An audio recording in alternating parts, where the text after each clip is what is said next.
اللهم غيرني لما تريد أنت، واختر لي ما تشاء أنت، واجعل قلبي متعلقا بك وحدك أنت، وبدل ما تراه عيني جميلا بما تراه أنت. اللهم إني سلمتك أمري ونفسي في الدنيا، فاجعل دنياي كما تحب، وآخرتي برحمتك أنت، وليست بعلمي فما لي سواك أنت يا الله. اللهم صل وسلم وبارك على سيدنا محمد وعلى آله وصحبه أجمعين. ازيكم حبايبي، عاملين ايه؟ يا رب دايما تكونوا بخير وفي أحسن حال.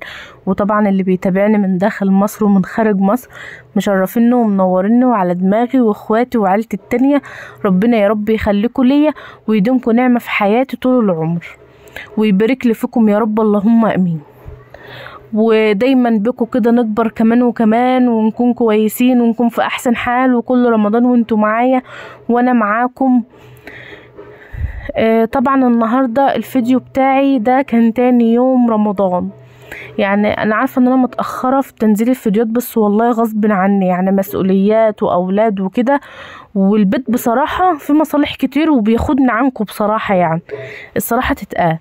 فانا قلت ايه، تاني يوم اول يوم كنت معزومة عند ماما، ده عادة وما بتتقطعش بصراحة. فكنت معزومة هناك اول يوم، فجت روحت بالليل، اتسحرنا وكده والدنيا تمام. قمت تاني يوم طبعا قمنا من النوم طبعا متأخر، عشان سهرانين طبعا طول الليل عشان السحور وكده، فما بننامش، بنفضل صاحيين. فطبعا انا قلت تاني يوم لازم انا اصور لكم اليوم اللي انا بمشي طول يومي كده. قمت من النوم الظهر، طبعا قمت صليت، اتوضيت وصليت، وقلت اقرا شويه قران كده. وانا لسه قايمه من النوم، يعني انا نفسي اختم القران في رمضان، وباذن الله اختمه. وطبعا انتوا كمان يا حبايب قلبي تشجعوا وصلوا. وطبعا الصيام ما ينفعش من غير صلاه يا جماعه، لازم تصلوا وتقروا قران وكده. هنا طبعا الاولاد كانوا لابخيني لبخه وحشه قوي قوي قوي، وكنت انا بقرا في القران وكده، وكيان مش راضيه تسكت، وكانت قاعده تعيط وباباها كان هيضربها، فكانوا لابخيني اصلا. هو ده اللي بيحصل والله طول يومي، يعني بسبب اولاد الاتنين والله. مكه ربنا يهداها يا رب، هي اللي كانت ماشيه. شوفوا قاعده بتبص ازاي بتسبح بالسبح. ده المكان ده انا عاملاه كده زي خيمه كده، ركن للصلاه. بنصلي وبقوم رايحه عشان اقرا قران، بقوم قاعده فيه شويه كده. بصراحه يا جماعه المكان ده حلو قوي وفي قلبي كده، اقسم بالله بحب المكان ده جدا. يعني انا مثلا بصلي واقوم رايحه قاعده في المكان ده كده، اقعد اقرا قران والله كل يوم زي ما انتوا شايفين كده. بس المكان ده فعلا بيريحني بجد والله، برتاح فيه جدا. حتى مكة بنتي بتحبه والله، وتفضل قاعدة زي ما انتوا شايفين كده. وكيان بنتي بقى تفضل تلعب وتعكعك وتهد اللي احنا بنعمله كله. شوفوا قاعدة تعمل ازاي. يلا ربنا يهداه يا رب. طبعا انا قرأت القرآن شوية، وبعد كده قلت بقى لازم نقوم نشوف مصالحنا. وكنت في اليوم ده حيرانة، ما كنتش عارفة اصلا هفطرهم ايه او هطبخ ايه، ما كنتش عارفة. وانا كنت عند ماما، يعني كنا واكلين محشي وكنا واكلين لحمة. فطبعا ابو مكة يعني ما بحبش الشوربة دي كل يوم كده، في ناس بتحب كل يوم عشان صايمين، انما احنا لا، يعني احنا بنحب نغير في رمضان. يعني مرة سمك، مرة عدس، مرة عدس شوربة كده يعني. فطبعا في اليوم ده قال لي اعمل اي حاجة يا امنية، اللي موجود في البيت ايه اعمليه. فضلت الف شمال ويمين، الف شمال ويمين، لحد ما خطر على بالي وقال لي ايه اعملي لنا كشري عدس. هو كان عايز كشري شوربة عدس. قلت له مكة ما بتحبوش قد كده، ومكة بتحب اللي هو الرز. الاتنين كانوا والله قاعدين يزعقوا قبل بعض، بس انا قررت ان انا اعمل الرز وهوريلكم انا هعمل ايه. واليوم ده بجد كان يوم، هو يوم كويس وكل حاجة، بس كان وحش بالنسبة لي في حاجات كتير. الانبوبة فضت، والمية قطع طول النهار. كان عندي قارورة كنت انا ملياها مية، والله العظيم طبخت بيها، وكل شوية مكة تملي الازايز. وقعدت اعمل واروق زي ما انتوا شايفين كده. والله انتوا هتشوفوا كل حاجه دلوقتي، يعني انا جايب لكم كل حاجه في الفيديو. زي ما انا بقول لكم كده. كنت انا اصلا محتاره وما كنتش عارفه اعمل ايه في اليوم ده بجد. رمضان حلو يا جدعان، شهر الاحسن كله باد. الله الله الله الله الله الله. وحوي يا وحوي ايوه، وكمان وحوي ايوه، رمضان جان.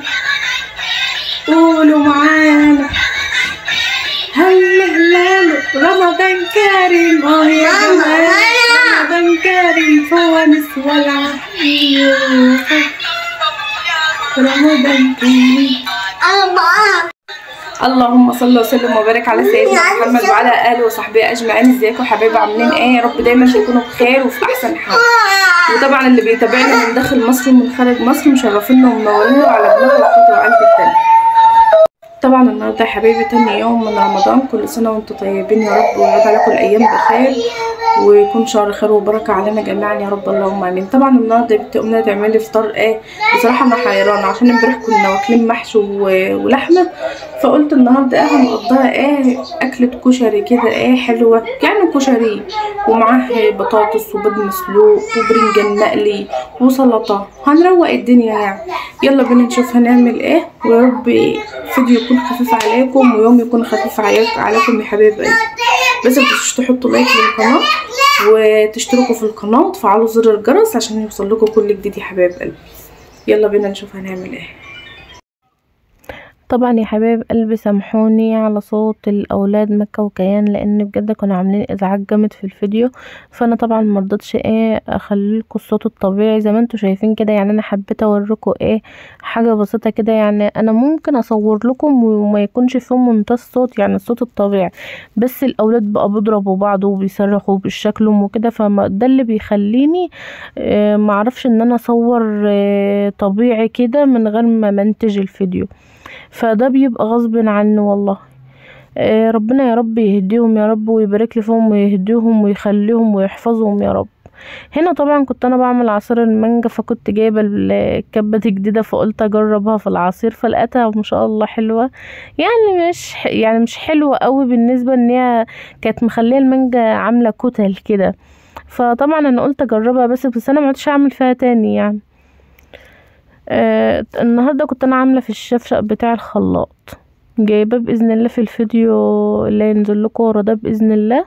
بس عايزه منكم كده تفاعلات على القناه يا حبايب قلبي، متنسوش تحطوا اللايك وتشتركوا في القناه، اهم حاجه تشتركوا في القناه وتفعلوا زر الجرس عشان يوصل لكم كل جديد يا حبايب قلبي. ويا رب تكون فيديوهاتي كده بتشجعكم كده وتكون خفيفه على قلوبكم يا رب. هنا طبعا كنت انا بمسحها وهعينها، وهنا كنت انا بحط الفيشه بتاعه الحبل النور. الميه كانت قطعه وكانت مبهدلاني اخر بهدله. هنا بصوا الحوض مليان مواعين، ده الحوض هيتكركب عليا على فكره اكتر من كده. الميه كانت قطعه والدنيا كانت بايظه معايا خالص خالص، فانا قلت انا هفضل قاعده كده انا هتاخر على الفطار، فقمت جايبه ايه كان عندي شويه عدس ورز، قمت انا مقلباهم على بعض وهغسلهم بقى بالازاز اللي انتوا شايفينها دي. والله هغسل الرز بالازاز اللي انتوا شايفينها دي لان ما كنتش عارفه اغسل الرز، وكنت فاتحه الموتور ومشغله الحنفيه بس ما فيش ميه خالص. الماء في اليوم ده اصلا ما جاتليش الا بالليل في السهره، كان يوم صعب بجد والله. والله يا حبايب قلبي هنا كنت محتاره جدا بجد، الميه لما بتكون قطعه بتبقى حاجه مش حلوه خالص خالص. يعني انا قفلت الفيديو على ما غسلت الرز، طبعا ما هو مش كل شويه هقعد اعمل الرز كده قدامكم ما ينفعش، فانا قفلت الفيديو على ما شطفته حلو وكان عندي قاروره كده كنت انا ملياها، فهنا كنت انا متضايقه بسبب الميه. اصلا انا كنت متضايقه قوي بسبب الميه لان ده كان تاني يوم رمضان والواحد يعني احنا في الدنيا صيام والميه مش موجوده، بجد كنت متضايقه قوي. هنا ابو مكه كان بيقول لي ما تعمليش العصير فيها وكده عشان غلط، فكان بيشوف القشر بتاع المانجا طالع عامل ازاي، فانا كنت بوريهوله. ما تنسوش يا حبايب قلبي تصلوا على النبي كده في الكومنتات، صلوا على الحبيب قلبكم يطيب يا حبايب قلبي، وكل سنه وانتم طيبين ويعود عليكم الايام بخير يا رب اللهم امين، ويكون شهر خير وشهر بركه علينا جميعا يا رب.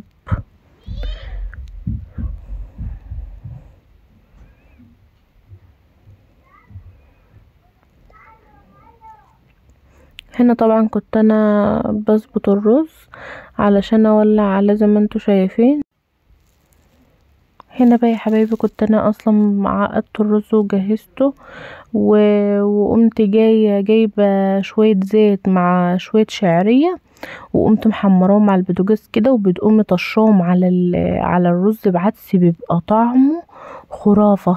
جربيها ومش هتندمي عليها صدقيني والله العظيم، بتبقى تحفه. هنا بقى قمت حاطه الملح زي ما انتوا شايفينه، قلبته وهولع عليه بقى. جت بقى الكارثه اللي هنا بقى والحوسه اللي انا فيها، ان الانبوبه جت ابص لقطها فاضيه. يعني انا هوريلكوا كل حاجه دلوقتي. جت ابص والله لقيتها فاضيه، اتضايقت اوي. هنا مكا كانت بتطلع لي بطاطس، قشرتها وقطعتها، هعملها لهم يعني مسلوقه. بسلقها بتوم وشويه ملح وبهارات، وبعد ما بتتسلق بطلعها وبقوم قليها لهم في الزيت. بتبقى جميله قوي يا جماعه، جربوها والله مش وحشه. ساعه ما بتحط فيها بتحط فيها فصين توم كده مبشورين، بتديلها طعم روعه. هنا بقى كنت انا هسلق البيض، هولع عليه لان ما كانش معايا وقت. انا بتهيألي في الوقت ده ما كانش يكمل معايا ساعه، يعني قبل الاذان كان الوقت باظ معايا خالص. اليوم كان باظ معايا اصلا بسبب الميه والانبوبه، والدنيا كانت بايظه معايا. هنا بقى بقشر البطاطس زي ما انتوا شايفين، هعملها في الحله اللي قدامكم دي، وهقوم بقى عامله فصين توم زي ما قلت لكم، بغسلها الاول وبعمل فصين توم كده بحطهم عليها، وشويه ملح وشويه بهارات كامله زي ما انتوا شايفين كده.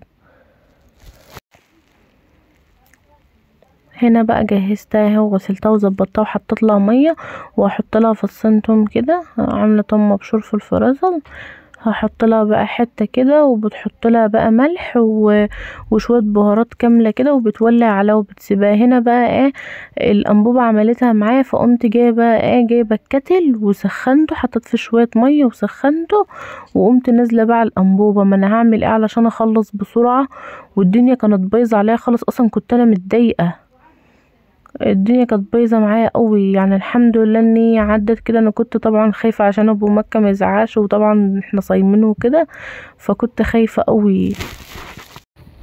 هنا بقى يا حبايب قلبي كان عندي 3 برنجانات كده كانوا عندي في التلاجة والله بقالهم مدة كبيرة بصراحة.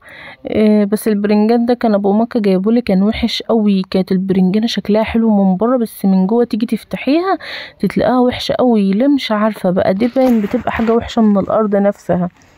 هنا بقى قطعته وهحمرهم على طول. يعني بصوا كل حاجة كنت بعملها استعجال عشان اخلص بسرعة، لان الوقت ما كانش فيه وقت معايا اصلا، كانت الدنيا بايظة معايا. هنا طبعا يا حبايبي كنت انا اصلا حاطه البرنجان وكنت موطيه عليه عشان يستوى في ساعتها، فهنا اصلا كان خلص بسرعه. يعني ما في حاجات في الفيديو ما جبتهاش لان انا كنت مستعجله جدا، ما كانش قدامي وقت على الفطار، فكنت بحاول ان انا اخلص بسرعه علشان الحق الاذان يعني. فهنا كنت انا اصلا مغطيه البرنجان علشان يستوى في ساعتها، وما شاء الله اتعمل بسرعه ما تاخرش معايا.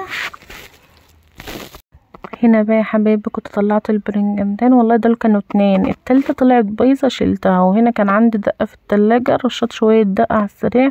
والله يا جماعة الدقة ديت في البيت نعمة اقسم بالله.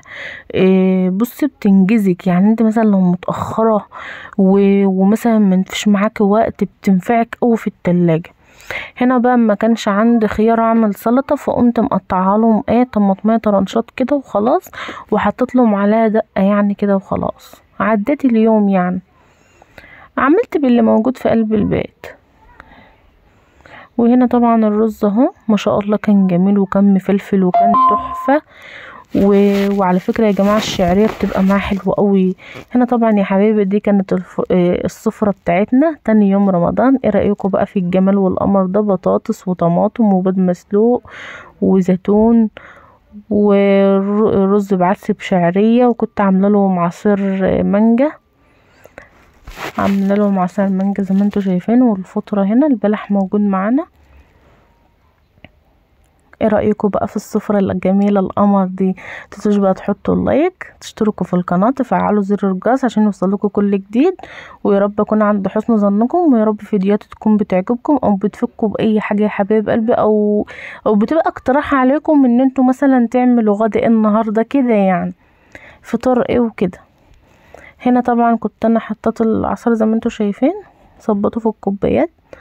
هنا بقى كان الاذان ادن فعلا، فطبعا يعني انا هعمل فيديو كله مشجع على اللقطه دي. فلازم الطبق البطاطس ده بقى في قلبنا بقى، احنا بنعشق البطاطس كده. هنا طبعا كنا فطرنا والحمد لله والدنيا تمام. دخلت بقى المطبخ بقى اشوف مهمتي التانية، ان انا طبعا امسك المواعين دي كلها اغسلها واروق المطبخ ومخليش في اي حاجة خالص. فده بالفعل اللي انا عملته. المية لوعتني شوية بسبب ان هي قطعة، بس فضلت برضو كل شوية افتحها واشغل واشوف لحد ما غسلت المواعين، لان انا ما بحبش ان انا اقعد بعد الفطار، بحب ان انا اقوم مثلا قايمه شايله الفطار اغسل المواعين على طول، ما اتاخرش وما اطولش. شوف المواعين كانت قدامي قد ايه، يعني بقيت في ثانيه في ثانيه في ثانيه عشان الحق الميه، وكنت بخاف ان انا اقفلها اصلا علشان ما تتقطعش، بس ده كان بيبقى غصب عني والله يا جماعه. وطبعا لو انا مشغله الموتور ما ينفعش ان انا مثلا افتح الموتور واسيب الميه الحنفيه مقفول، لازم الحنفيه تكون مفتوحه لو الموتور شغال. هنا طبعا كنت انا بغسل الاطباق والحاجه معاكم. انا هخلي المطبخ زي الفل معاكم على فكره، يعني انا مش هسيب اي حاجه في المطبخ. فطبعا اللي بتسمعني البنوته الشطوره او الست بيت الشاطره المصريه، اما تفطري كده يا حبيبتي وتقومي من على الفطار ما تكسليش بقى وتقولي لا انا هسمع رامز، لا انا هسمع مش عارف مسلسل المداح، لا انا هسمع مش عارف ايه. لا، قومي اغسلي مواعينك ووضبي حتتك وما تخليش اي حاجه وظبطيها، وبعد كده بقى اقعدي اسمعي المسلسلات زي ما انت عايزه. هتعملي بقى كوبايه القهوه الحلوه بتاعتك او كوبايه شاي بالقرنفل كده على مزاجك، وهتقعدي بقى ما عادش هيبقى وراك اي حاجه. يعني انا في اليوم اللي انا كنت بصور لكم في ده بجد كان ورايا كميه مصالح رهيبه. يعني انا فطرت وقمت روقت المطبخ وخليته زي الفل وغسلت البوتاجاز وظبطته، انتوا هتشوفوا المطبخ الوقت. ورجعت برضو قمت عامله لي كوبايه قهوه كده، روقت على مزاجي عشان اقدر ان انا اقوم المصالح. وقمت جايبه شغلت الغساله. هوريكم برضو بس مش موريكم وانا بصبن وكده، انا جايبلكم، انا كنت مصبنه مصوره لكم يعني الهدوم في البلكونه كانت قد ايه. بجد انا في اليوم ده تعبت جدا، المصالح بتبقى كتير. وطبعا عشان احنا بنقوم متاخر، انتوا عارفين ان احنا طبعا بنسحر وبنسهر وكده، فبيبقى صعب ان الواحده تقرص نومتها بدري وتقوم بدري، فدي بتبقى صعبه شويه. هنا تمت المهمة بنجاح اهو. هنا قربت اخلص خالص، واخيرا بجد اللحظة بتاع الحوض دي بتبقى في قلبي. انا بحب اللحظة، انا بحب اشوف مطبخي يكون فاضي كده، انا برتاح نفسيا لما بشوفه كده. ساعة ما بلاقي فيه مواعين والله بتعقد من حياتي كلها. انا بقى الرخامه ده بصراحه انا ما بحبهاش، بتبقى عايزه كل شويه كرور كرور كرور، ولازم تدعكها كل شويه، لان نوع الرخام ده اي حاجه بتتحط عليه بتوسخ بسرعه. كان نفسي اجيب الاستيكر واعملها عليها، لان هي مش كبيره، يعني هي من ناحيه ومن ناحيه بس، هي مش كبيره. فلو لقيت استيكر من الحلو اللي هو الاصلي اللي ما بيبوظش ده هبقى اجيبها واعملها معاكم واوريها لكم، هيبقى شكلها جميل. او كنت عايزه اجيبها بنيه، ما اجيبهاش سودا، اجيبها بنيه تبقى لايقه مع المطبخ، بس طبعا الظروف ما كانتش سامحه معايا، فده كان بيبقى غصب عني. انا كنت عايزه اعملها قبل رمضان مع زينة رمضان كده، بس الظروف ما كانتش سامحه يعني. فباذن الله ساعه ما الاقي نفسي كده هجيبها وهبقى اعملها معاكم، بس عايزه اجيب اللي هي النظيفه اللي ما بتبص دي. هنا كنت بقول لكم ما تنسوش تحطوا اللايك عشان انا تعبت جدا. هنا طبعا انا بحب الحوض يكون نضيف كده، برتاح نفسيا والله يا جماعه. طبعا اي واحده زيي هتبقى كده، ده اكيد. احنا بنحب الحوض يكون نضيف كده، دي بتغسل القلب وبتغسل الكلى وكل حاجه. ايه كيان، سامحوني، كان هي اللي بتخبط على الباب، لان انا ما بعرفش منتج الفيديوهات على فكره وهم صاحيين، فكنت عايزه انزل الفيديو بدري شويه، لان طبعا المفروض الفيديو ده كان نزل من امبارح، فكان غصب عنه والله يا جماعه، مانيش فاضيه والدنيا معايا يعني ضيقه قوي، فكنت ملبوخه بقى في المصالح وكده، ما كنتش عارفه ان انا منتج الفيديو وانزله بصراحه. هنا بقى قلت انا اعمل لي كوبايه شاي كده بالقرنفل، اروق على مزاجي، علشان تعبت. مسكت المطبخ خليته زي الفل زي ما انتوا شايفين كده، ما كانش فيه اي حاجه. دي بقى اللحظه اللي بعشقها بقى، مطبخ يكون نضيف كده وزي الفل، احب انا اللحظه دي. هنا طبعا قلت يعني بعد ما شربنا الشاي وقعدنا يجي ساعتين، قلت لابو مكة انا عايزه قهوه، فقمت جايبه له السبرتيه بقى، وهو قام عامل لي القهوه كده، بس هي القهوه بقى ماهيش عاجباه، هو بحب قهوه معينه مرضاش يشرب قهوه، في اليوم ده قام عاملها لي بقى ومرضاش يشرب. انا بحب السبرتايه وبحب اعمل على القهوه، بس هو بيخاف ان انا اولعها هني عشان ما اولعلهمش في الدنيا، فهو بيخاف. فانا بحب القهوه اصلا من على السبرتايه، بتحس ان هي مستويه كده وحلوه، فبيبقى طعمها حلو. هنا بقى كانت احلى كوبايه قهوه. ايه رايكم بقى؟ وشها كان جميل وكان طعمها روعه. انا بحبها كوبايه سكر، بقول كوبايه سكر، معلقه سكر. هنا بقى شوفوا بقى كمية الهدوم يا جماعة ما بتخلص. يعني انا في اليوم ده كنت لما هدوم ومطبقاها ورجعت نشرت وغسلت المفرش اللي انتوا شايفينه ده. بجد الحياة صعبة. هنا طبعا كنت بقول لكم ان انا حضرت كمان معاكم السحور، يعني شوفوا وصلت لدرجة ايه. متنسوش بقى تحطوا لايك وتشتركوا في القناة. باي.